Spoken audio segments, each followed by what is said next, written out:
बिस्मिल्लाहिर्रहमानिर्रहीम। अस्सलाम वालेकुम। मैं हूं आपकी बार टीचर और आप देख रहे हैं मेरे साथ मेरे यूट्यूब चैनल बायो विद। तो बच्चों, आज का जो हमारा टॉपिक है वो है cell the unit of life के चैप्टर से, जिसमें हम पढ़ेंगे यूकैरियोटिक सेल। प्रीवियस लेक्चर में हमने प्रोकैरियोटिक सेल का चर्चा किया। आज हम देखेंगे कि कौन से ऑर्गेनिजम्स जो है यूकैरियोटिक सेल से बने हैं और यूकैरियोटिक सेल के अंदर कौन कौन से ऑर्गेनेलीज पाई जाती हैं। तो बच्चों, जैसे कि हमें पता है इस दुनिया में जितने भी लिविंग ऑर्गेनिजम्स हैं उन सबको आर.एच. वेटिकर ने 5 बड़े ग्रुप में डिवाइड किया है। Kingdom Monera, kingdom protista, kingdom fungi, kingdom Animalia and kingdom Plantae. इनमें किंगडम मोनेरा जो है वो बना होता है प्रोकैरियोटिक सेल से, यानी जितनी भी किंगडम मोनेरा के ऑर्गेनिजम्स हैं, जितनी भी मेंबर्स हैं, वो सारे के सारे प्रोकैरियोटिक सेल से बने होते हैं। बाकी जितनी भी 4 किंगडम्स हैं, यानी kingdom protista, kingdom fungi, kingdom Animalia and kingdom Plantae, इनकी बॉडी बनी होती है यूकैरियोटिक सेल से। यूकैरियोटिक का क्या मतलब है? Eu means true, karyons means nucleus, यानी ऐसे सेल जिनमें ट्रू न्यूक्लियस पाया जाए। ट्रू मीन्स कि जो डीएनए होता है या जो क्रोमोसोम होते हैं वो मेम्ब्रेन बाउंड हो, तब हम उसे बोलते हैं ट्रू न्यूक्लियस। तो यूकैरियोटिक सेल में ट्रू न्यूक्लियस पाया जाता है। यहाँ पे हम बात करते हैं किसी भी जनरल सा किसी एनिमल सेल को हम लेते हैं, एनिमल सेल जो कि यूकैरियोटिक होता है, और एक प्लांट सेल को लेते हैं। ये इन दोनों में यूकैरियोटिक सेल पाया जाता है, लेकिन इन दोनों के यूकैरियोटिक सेल में कुछ कुछ चीजें होती हैं जो कि प्लांट सेल में पाई जाती हैं, एनिमल सेल में नहीं होती, और कुछ चीजें एनिमल सेल में पाई जाती हैं, प्लांट सेल में नहीं होती। सपोज ये कोई सा भी एक एनिमल सेल है, इसका आउटर कवर जो होता है वो सेल मेम्ब्रेन होता है, सेल मेम्ब्रेन। और ये एक प्लांट सेल है, इसका जो आउटर कवर है वो है सेल वॉल। फिर सेल वॉल के नीचे होता है सेल मेम्ब्रेन।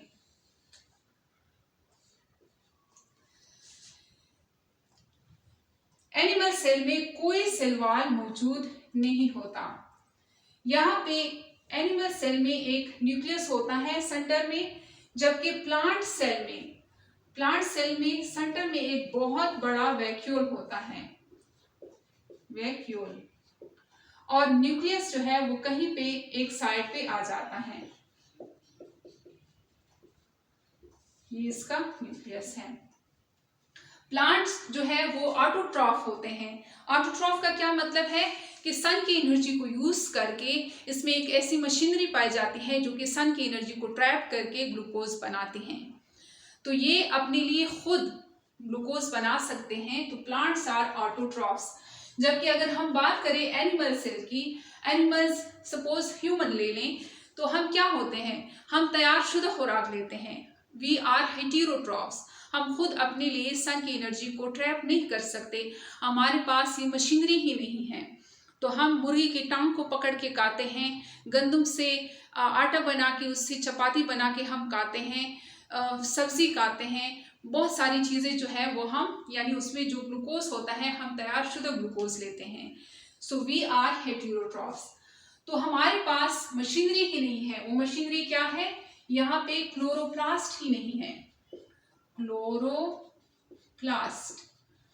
क्लोरोप्लास्ट हमारे पास, यानी एनिमल्स के पास जो है क्लोरोप्लास्ट नहीं होता, जबकि प्लांट सेल में क्लोरोप्लास्ट मौजूद होता है। यहाँ पे एक ऑर्गेनेली है जिसे हम माइटोकॉन्ड्रिया बोलते हैं, ये दोनों में होता है कॉन्ड्रिया। ये प्लांट सेल में भी होता है और एनिमल सेल में भी पाया जाता है। एनिमल सेल्स में एक ऑर्गेनेली है जिसे हम सेंट्रियोल बोलते हैं, सेंट्रियोल। ये प्लांट सेल में मौजूद नहीं होता। बाकी गाल्जी बॉडीज, एंडोप्लाज्मिक रेटिक्यूलम, ये सारी चीजें जो है इसमें प्लांट्स में भी होती हैं और एनिमल सेल में भी पाई जाती हैं। प्लांट सेल में एक बड़ा वैक्यूल होता है, जबकि एनिमल सेल में ये कहीं कहीं पे छोटे छोटे वैक्यूल्स पाए जाते हैं। बाकी इनका जो न्यूक्लियस होता है वो सेम होता है।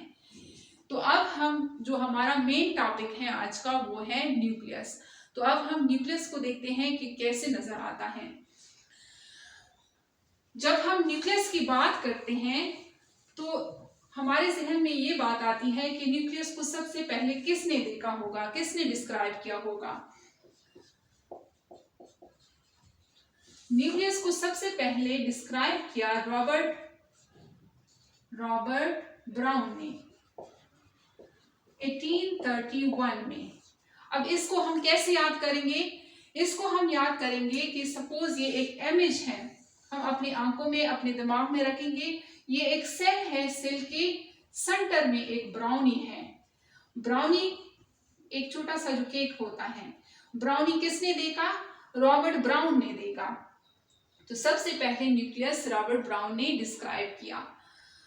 न्यूक्लियस को हम ब्रेन ऑफ द सेल भी बोलते हैं, यानी न्यूक्लियस जो है वो सेल के सारे इख्तियारात को संभालता है। सेल में जितनी भी रिएक्शंस हो रहे होते हैं, जितनी भी एक्टिविटीज हो रही होती हैं, उनको कंट्रोल करने वाला होता है न्यूक्लियस। अब एक जनरल सा हम सेल लेते हैं और उसमें देखते हैं कि न्यूक्लियस किस चीज का बना होता है। तो ये मैं रिमूव कर लेती हूँ। ये हमने कोई रैंडम सा एक सेल लिया, यह है सेल मेम्ब्रेन। इसके अंदर दो मेम्ब्रेन से, यानी दो मेम्ब्रेन होते हैं, उससे कवर होता है, वो कवर बना लेता है। इसको हम बोलते हैं न्यूक्लियस। ये है आउटर मेम्ब्रेन और ये है इनर मेम्ब्रेन।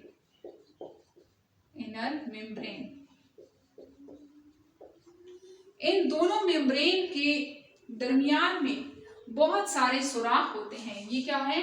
ये छेद होते हैं यहाँ पे जगह जगह से, और ये मेम्ब्रेन जो है ये जगह जगह से ऐसे इनके सिरे जो है वो मिले होते हैं। इनर और आउटर मेम्ब्रेन के सिरे जो है ऐसे एक दूसरे से मिले होते हैं, जहां पे सुराख होते हैं। इन आउटर मेम्ब्रेन और इनर मेम्ब्रेन के दरमियान में खाली जगह होती है, स्पेस होता है यहाँ पे। इस स्पेस को बोला जाता है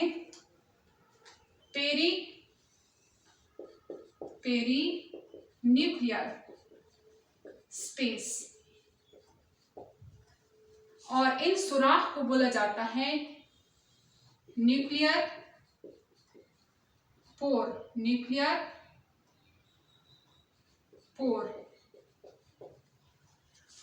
और इस न्यूक्लियस के सेंटर में कुछ लिक्विड सा होता है, जेल लाइक सब्सटेंस होता है, जिसे बोला जाता है न्यूक्लियोप्लाज्म।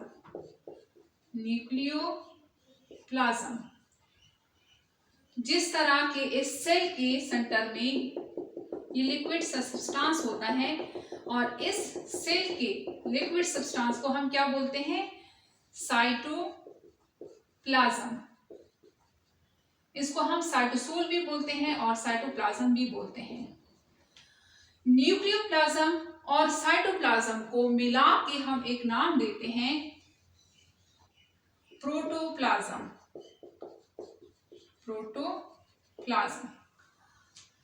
अब इस न्यूक्लियस के अंदर क्या होता है? न्यूक्लियस के अंदर हमें कभी कभार कुछ इस तरह का स्ट्रक्चर नजर आता है, यानी धागे की तरह, जैसे कि धागा है उस पे ऐसे बीड्स लगी हुई हैं। और कभी कभार ये स्ट्रक्चर हमें कुछ इस तरह का नजर आता है। ये डिपेंड करता है कि सेल किस कंडीशन में है। सेल जब डिवाइड करता है तो सेल डिफरेंट कंडीशंस से गुजरता है, तो इस पे ये डिपेंड करता है कि सेल किस कंडीशन में है। कभी कभार सेल जिस कंडीशन में होता है तो ये इसका जो डीएनए होता है वो कुछ इस तरह नजर आता है, और कभी कभार ये जो डीएनए का मटेरियल होता है वो इस तरह हमें नजर आता है। क्योंकि हर एक सेल का एक काम है कि सेल ने प्रोटीन बनाना होता है। तो प्रोटीन कहाँ से बनता है? यहाँ से जो डीएनए है, डबल स्ट्रैंडेड डीएनए जो होता है, वहां से आरएनएस बनते हैं। आरएनएस बनते हैं। 3 किस्म के आरएनएस बनते हैं, messenger RNA, transfer RNA, ribosomal RNA. ये 3 किस्म के आरएनए यहां से बनते हैं। जब डीएनए से आरएनए बनता है तो इस प्रोसेस को हम ट्रांसक्रिप्शन बोलते हैं।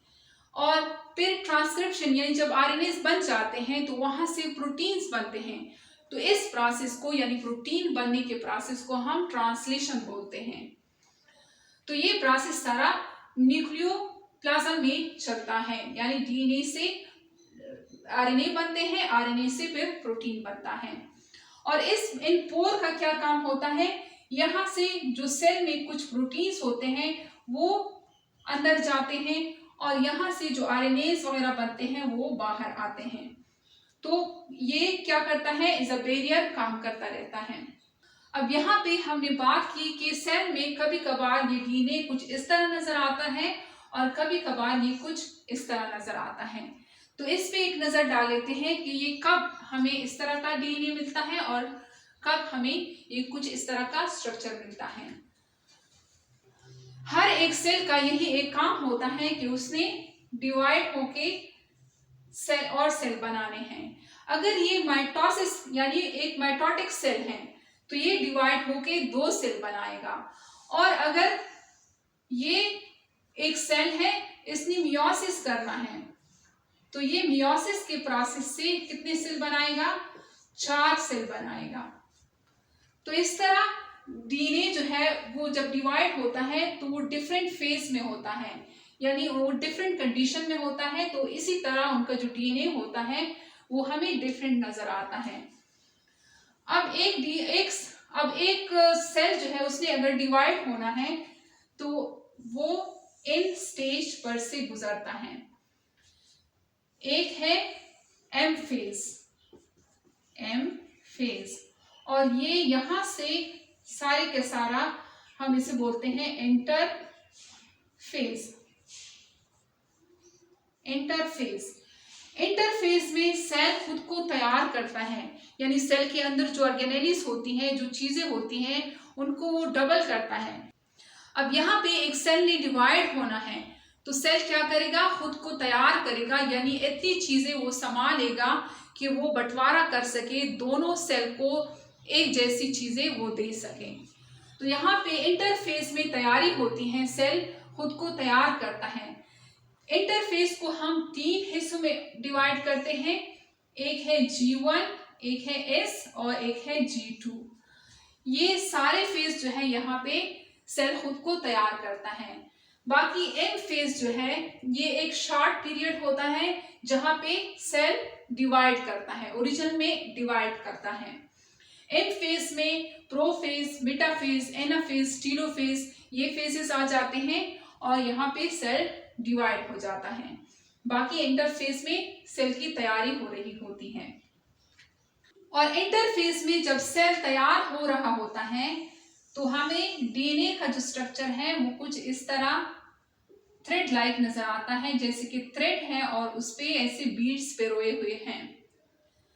और इंटरफेज में जब ये सेल फुली तैयार हो जाता है और एम फेज में आता है, एम फेज में एक फेज है जिसे हम मेटाफेज बोलते हैं, मेटाफेज। उसमें फिर ये डीएनए जो है ये हमें प्रॉपर इस शेप में नजर आता है, यानी क्रोमोसोम की शक्ल में नजर आता है। बाकी ये जो इंटरफेस है उसमें हमें ये डीएनए इस तरह के नजर आते हैं। अब ये स्ट्रक्चर जो है इसे मैं ड्रॉ करती हूँ कि डीएनए का ये स्ट्रक्चर अगर हम जूम कर ले तो ये कैसे नजर आएगा। डीएनए डबल स्ट्रैंडेड होता है, एक डीएनए डबल स्ट्रैंडेड होता है ऐसे। ये लिपटा होता है, गोले, एक गोले होते हैं, कुछ गोले होते हैं, उसके गिर्द ये लिपटा होता है ऐसे ऐसे 2 दफा इन गोलों के गिर्द ऐसे 2 दफा लिपटा होता है।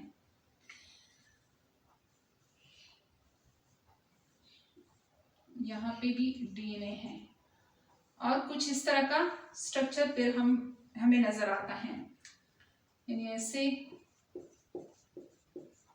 ये तो मैंने जूम कर दिया है, जूम आउट। अब ये गोले किस चीज के होते हैं, इसे हम बोलते हैं हिस्टोन प्रोटीन। हिस्टोन प्रोटीन के गोले होते हैं। इनका नेचर होता है बेसिक, ये बेसिक होते हैं। जबकि डीएनए जो है, डीएनए एसिडिक नेचर का होता है। ये ऐसे लिपट जाते हैं ये इन गोलों पे जो हिस्टोन प्रोटीन के बने होते हैं। सपोज ये एक हिस्टोन प्रोटीन का गोला है और ये डीएनए है, ये तार जो है ये डीएनए है, ये ऐसे इन पे ऐसे लिपट जाते हैं 2 दफा। तो इस तरह इस स्ट्रक्चर को बोला जाता है जिसपे डीएनए 2 दफा ऐसे लिपटा होता है और एक गोला होता है हिस्टोन प्रोटीन का। इस स्ट्रक्चर को न्यूक्लियोसोम बोला जाता है, न्यूक्लियोसोम। और इस स्ट्रक्चर को जो डीएनए और हिस्टोन प्रोटीन्स जो स्ट्रक्चर बनाते हैं, इसको बोला जाता है क्रोमेटिन। क्रोमेटिन बोला जाता है। यानी बीड्स ऑन अ स्ट्रिंग, जो कैसे नजर आते हैं, जैसे कि एक धागा है उसमें हमने मोती पिरो दिए हैं। Beads on a string like structure is called chromatin. ये जो स्ट्रक्चर है क्रोमेटिन, यानी ये जो स्ट्रक्चर है हमें नजर आता है इंटरफेस में। अब ये क्रोमेटिन जो है, यानी ये डीएनए जो है, ऐसे कंपैक्ट फॉर्म में हमें कब नजर आता है, ऐसे कंपैक्ट फॉर्म में हमें मेटाफेज में नजर आता है। यानी ये ऐसे कंपैक्ट हो जाते हैं, ये डीएनए जो है यहाँ पे आके इसी में ऐसे कंपैक्ट हो जाता है, कंपैक्ट हो जाता है। ये जगह जगह पे हिस्टोन प्रोटीन्स भी लगे हैं, यहाँ पे हिस्टोन प्रोटीन्स भी होता है, histone proteins. Non histone protein भी होता है,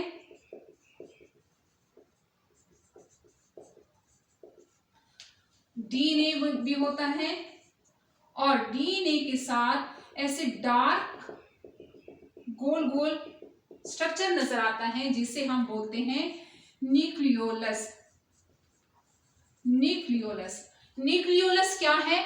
न्यूक्लियोलस जब न्यूक्लियस के सेंटर में जो डीएनए होता है वहां से जब राइबोसोमल आरएनए बनता है, यानी आरएनए बनता है, तो उस जगह पे जहां से राइबोसोमल आरएनए बनता है ऐसे डार्क स्ट्रक्चर होता है।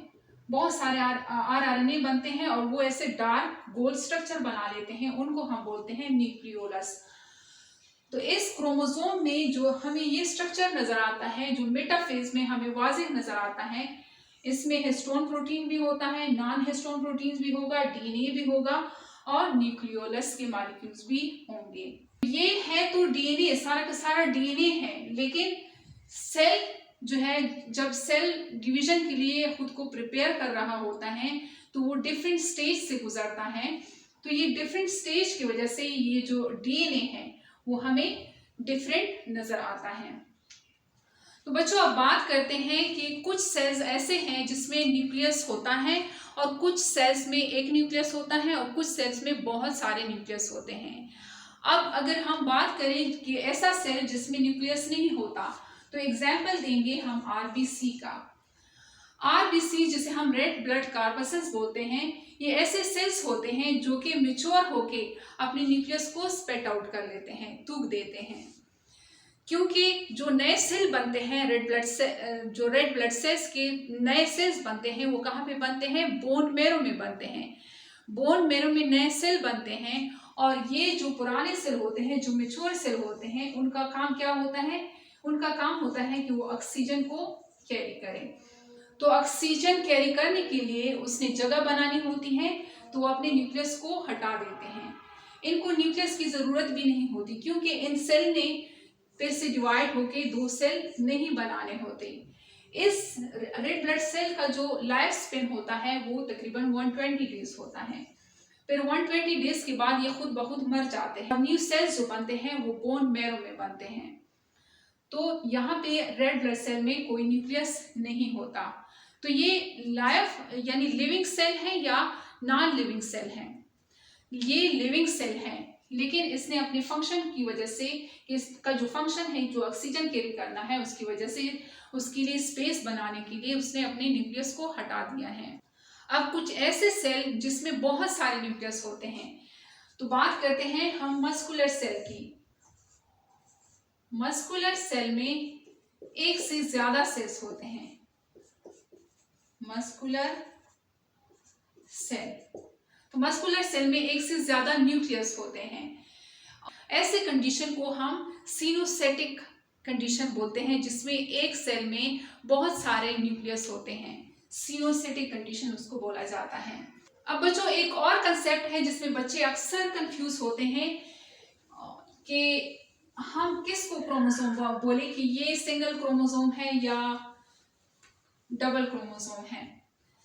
हमें नजर आते हैं कुछ इस तरह के स्ट्रक्चर क्रोमोसोम के,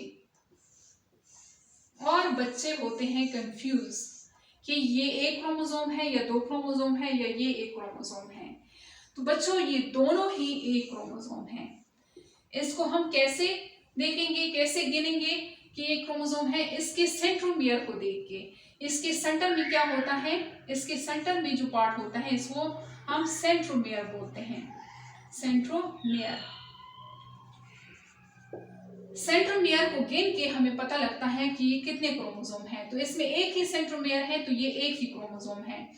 तो कभी कभार हम ऐसे क्रोमोसोम बनाते हैं और कभी कभार हम इसको ऐसे बनाते हैं। ऐसे क्रोमोसोम हम तब बनाते हैं जब सेल ने डिवाइड करना होता है, यानी वो इंटरफेस में होता है, तो वो अपने कंटेंट ऑफ डीएनए को क्या कर लेता है, डबल कर लेता है। क्योंकि सेल ने डिवाइड होना है, तो ये तो इसका डीएनए है, यहाँ पे एक डीएनए को डबल कर लेता है तो एक ही क्रोमोसोम, लेकिन कंटेंट को डबल कर लेता है। जैसे कि सपोज मेरी दो बेटियां हैं, वो बड़े हो गए, उनकी शादियां मैंने करानी है, मेरे पास 5 तोले का सोना है। अब उनको जहेज में मैंने सोना देना है, तो एक बेटी के लिए अगर मैं 5 तोले दूं तो दूसरी बेटी क्या करेगी? तो मैं अभी से 5 तोले उसके लिए भी बनाऊंगी और उसकी दूसरी के लिए भी 5 तोले रखूंगी, क्योंकि मैंने उन दोनों को जहेज में 5-5 तोले सोना देना है।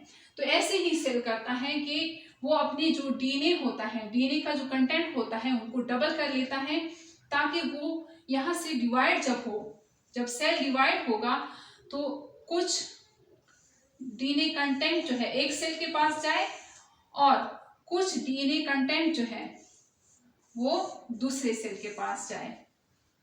तो इसलिए ये एक ही क्रोमोसोम है, ये दोनों जो है, ये भी एक क्रोमोसोम है और ये भी एक क्रोमोसोम है, लेकिन इस क्रोमोसोम में अमाउंट ऑफ डीएनए जो है वो डबल हो गया है। ये तो है इनका सेंट्रोमियर। इनके जो बाजू होते हैं, ऊपर वाले बाजू को हम पी आर्म बोलते हैं और नीचे वाले को क्यू आर्म बोल देते हैं। इसी तरह इनका भी ये पी आर्म है, ये भी पी आर्म है, ये क्यू आर्म है और ये भी क्यू आर्म है।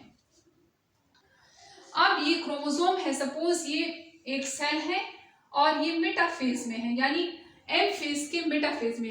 एम फेज में प्रोफेज, मेटाफेज, एनाफेज, टेलोफेज जो होता है। अब यहाँ पे जो एम मेटाफेज होता है, एम फेज का मेटाफेज, तो ये एक सेल है, इसमें एक ही क्रोमोसोम है। जिस तरह हमारी बॉडी में 46 क्रोमोसोम है, तो ये किसी का भी मैंने एक सेल लिया है किसी भी ऑर्गेनिज्म का जिसमें एक ही क्रोमोसोम है, तो ये क्रोमोसोम इस तरह इक्वेटर पे लेट जाता है। यहाँ से जो सेंट्रियोल्स होता है, यहाँ से धागे निकलते हैं, कुछ थ्रेड लाइक स्ट्रक्चर्स निकलती हैं, और इस क्रोमोसोम के सेंट्रोमियर पे यहाँ पे प्रोटीन्स लगे होते हैं जिसे हम काइनेटोकोर बोलते हैं। काइनेटोकोर, तो ये धागे इस काइनेटोकोर के साथ अटैच हो जाते हैं और ये इधर इनको श्रिंक करता है और ये उधर जोर लगाता है। तो ये क्रोमोसोम जो है, जैसे कि ये क्रोमोसोम है, ये ये एक ही क्रोमोसोम है, ये एक ही क्रोमोसोम है। ऐसे जब वो जो धागे जो है वो श्रिंक करते हैं, तो ऐसे इस क्रोमोसोम को क्या करते हैं, पाड़ देते हैं दरमियान में से। जब पाड़ता है तो सेंट्रोमियर भी पड़ जाता है, तो ये अलग क्रोमोसोम बन जाता है और ये अलग क्रोमोसोम बन जाता है, क्योंकि इसके पास भी सेंट्रोमियर आ गया और इसके पास भी सेंट्रोमियर आ गया। तो ये अब हमारे पास एनाफेज में, मेटाफेज की बात होता है एनाफेज, तो एनाफेज में कुछ इस तरह का हमारे पास स्ट्रक्चर आ जाता है, यानी ये क्रोमोसोम पट गया और ये सेंट्रोमियर के साथ और ये सेंट्रोमियर के साथ उधर चला जाएगा। तो अब हमारे पास 2 क्रोमोसोम आ गए। ये अलग क्रोमोसोम है और ये अलग क्रोमोसोम, क्योंकि इसके पास भी सेंट्रोमियर है और इसके पास भी सेंट्रोमियर है। तो हम सेंट्रोमियर को गिन के हम अंदाजा लगा सकते हैं कि ये कितने क्रोमोसोम है हमारे पास। तो ये क्रोमोसोम सेल की कंडीशन पे डिपेंड करता है कि इस क्रोमोसोम ने कब इस तरह नजर आना है और कब इस तरह नजर आना है। बाकी ये है एक ही क्रोमोसोम, यानी सेंट्रोमियर इसमें एक ही है। अब कुछ ऐसे ऑर्गेनिजम्स हैं जिसकी क्रोमोसोम का जो सेंट्रोमियर है वो डिफरेंट पोजीशन पे होता है। तो सेंट्रोमियर की पोजीशन पे हम क्रोमोसोम को डिफरेंट नेम देते हैं। तो इनको हम 4 कैटेगरी में डिवाइड करते हैं। हम बात करते हैं कि टाइप्स की, यानी ये एक क्रोमोसोम है और इनकी पी आर्म है दोनों ऊपर और ये है क्यू आर्म। ये दोनों तकरीबन सेम हैं, पी आर्म और क्यू आर्म की लंबाई सेम है। इस तरह के क्रोमोसोम को बोला जाता है मेटासेंट्रिक क्रोमोसोम, जब P is equal to Q हो। और कुछ ऑर्गेनिज्म में जो पी आर्म है वो थोड़े से छोटे होते हैं क्यू आर्म से, P is smaller than Q। इनको बोला जाता है सब मेटासेंट्रिक क्रोमोसोम। कुछ ऑर्गेनिज्म में ये पी आर्म जो है वो बहुत छोटे रह जाते हैं और क्यू आर्म जो है ये बहुत लंबे हो जाते हैं, यानी P is more smaller than Q। इनको बोला जाता है एक्रोसेंट्रिक क्रोमोसोम। और कुछ ऑर्गेनिज्म में तो कुछ अजीब सा हो जाता है। ये जो सेंट्रोमियर है ये बिल्कुल सर तक पहुंच जाता है और पी आर्म जो है ये बिल्कुल खत्म ही हो जाते हैं। यहाँ पे हमें सिर्फ क्यू आर्म ही नजर आते हैं। तो इनको क्या बोला जाता है? टीलोसेंट्रिक। जब एनाफेज होता है, क्रोमोसोम अलग हो जाते हैं, तो मेटासेंट्रिक जो है ये कुछ इस तरह का शेप बना लेते हैं। तो मेटासेंट्रिक को हम वी शेप भी बोलते हैं। और ये जो सब मेटासेंट्रिक हैं ये कुछ इस तरह का, जब एनाफेज होता है तो कुछ इस तरह का शेप बना लेते हैं जब ये अलग होते हैं, तो इसको हम एल शेप बोलते हैं। जबकि एक्रोसेंट्रिक जो है वो कुछ इस तरह का शेप बनाते हैं, यानी जे की तरह, तो हम इसको जे शेप बोलते हैं। और टीलोसेंट्रिक जो है ये नजर आता है आई शेप, यानी इसका ये जो है मेटासेंट्रिक है और ये आई की तरह नजर आता है, तो इसको हम आई शेप बोलते हैं।